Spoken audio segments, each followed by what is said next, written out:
Are you about to visit Royal Caribbean's renovated CocoCay on your next cruise? We've got some tips and things to know before you visit, coming up.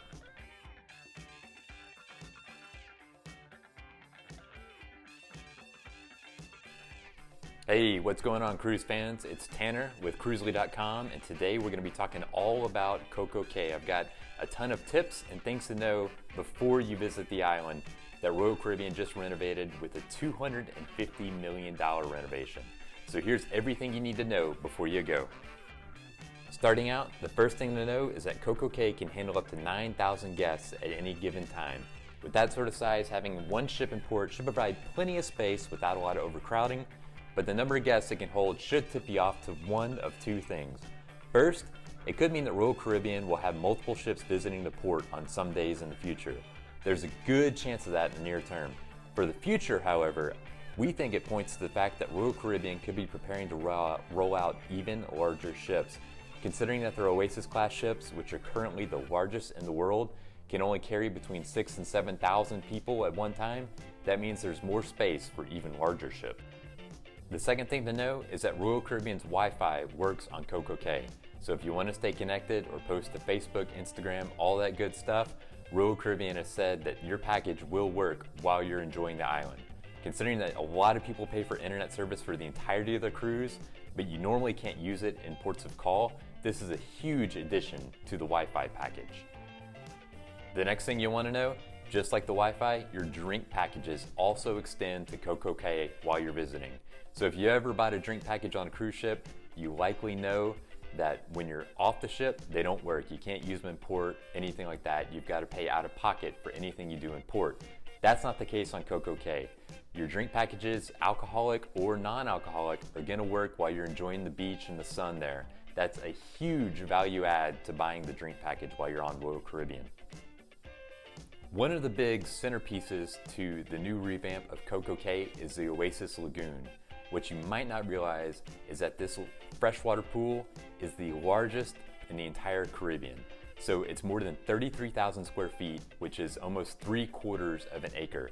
So you're not going to have any trouble finding a spot to go swim. If you don't want to swim in the ocean, you can hop in the pool, and it's big enough for everybody. So if you check out any pictures of CocoCay, the first thing you're going to notice is that there's this huge tower with all these water slides coming out of it. That's called Daredevils Tower. The tallest slide there is Daredevils Peak, which rises 135 feet above the ground. That makes it the tallest water slide in North America. Compare that to places like Schlitterbahn, anywhere else, it beats them all out. One really good thing to know, especially if you're traveling with kids, you'll be happy to know there are no age limits on the water park rides. Instead, they only go by height and weight limits. The minimum for the majority of the rides is 48 inches tall, which is 4 feet. That includes the Daredevil's Peak slide, the tallest water slide in North America. The maximum weight limit for most of the rides is 300 pounds. So as long as someone is above 4 feet and less than 300 pounds, they can enjoy pretty much everything on the island. If you're trying to think about navigating the island, you can think of CocoCay as being split into 5 different zones. Now, while the lines aren't hard and fast, the island is divided up and they each have something different going on. So the first spot is the Thrill Water Park, which is a full-fledged water park with more than a dozen slides, your wave pool, an obstacle course over the water, and there is an admission fee for this area. Next to that is the Oasis Lagoon, which is the largest freshwater pool in the Caribbean. And it also includes Splashaway Bay for the kids, which is free. Now, if you keep going, you want to go to the beach, you'll find Chill Island, which is a relaxing spot to hang out in a lounger under the umbrella on the beach. And there are also 2 more areas that Royal Caribbean is still working on, South Beach and Coco Beach Club. The Coco Beach Club will have the over-the-water cabanas. Those are going to cost extra, but South Beach is a fun place to just kind of play in the water, play volleyball, do some water sports, and all of that is free. So one of the more important things to know about CocoCay that might surprise you is that you can spend as much or as little as you want. Depending on which side you land on, that's either great news or bad news. If you want to just eat the free food, hang out by the pool or the beach, then great news, that's completely free to do. You don't have to spend a dime. But if you want to do some of the more extreme things or rent a cabana or play in the water park, you're gonna have to shell out some more money. There's no doubt CocoCay is pretty big. It comes in at about 125 acres. And with all the different things to do and see, you can anticipate walking around quite a bit. You'll definitely want to bring walking shoes instead of just flip-flops.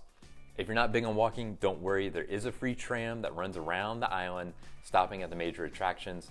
It goes every 15 minutes, so you never really have to wait that long for a ride. And the tram is also wheelchair accessible. Best of all, it's free for you to use. So if you're wondering about spending money on CocoCay, you want to bring your SeaPass card and some cash. For the most part, you'll just need your SeaPass card when you visit the island. You'll need it to get on and off the ship. You'll also need it to pay for things. Anything you buy on the island, it'll go on your SeaPass card. The one exception is that there's a straw market where you can buy local goods, handicraft, souvenirs. For that, you're going to want to use US dollars. One of the good things to know is that if you or anybody you're traveling with is confined to a wheelchair, great news that Royal Caribbean has made CocoCay pretty much fully accessible to those in wheelchairs. For instance, there's the beach wheelchairs with the big inflatable tires that you can use free of charge. Also, the Oasis Lagoon is accessible. The thing to know is that not everywhere is accessible. For instance, the tower with the water slides and the zip line, those aren't able to be used by people in wheelchairs at this time. We think one of the most interesting things to know about CocoCay is that there are already expansion plans in place, because according to an article in an Orlando newspaper, the CEO and president, Michael Bailey, said that additional expansion plans exist. He didn't share any details though. One of the good tips for parents of babies or toddlers is that if your kid isn't yet potty trained, they can still really enjoy CocoCay. You know, if they're on the ship, there's a lot of pools they're not allowed in. On CocoCay, they're allowed in the pools and also Splashaway Bay and in the ocean, of course, giving them a number of good options to get wet and enjoy some sun and some sand and some beach while on the cruise. Okay, wrapping up. One of the most important things to know, lockers and beach towels are available on CocoCay. One of the nice things about having an island that's run by the cruise line is that there's a lot of convenience. Here you can rent lockers at all spots around the island, no matter where you want to visit. And there's also beach towel stations for free, so you don't have to worry about bringing a ship's towel from your cabin. So that concludes our tips and things to know for CocoCay. If you have any additional questions, let us know in the comments below. And if you like this video, be sure to subscribe and visit Cruzely.com.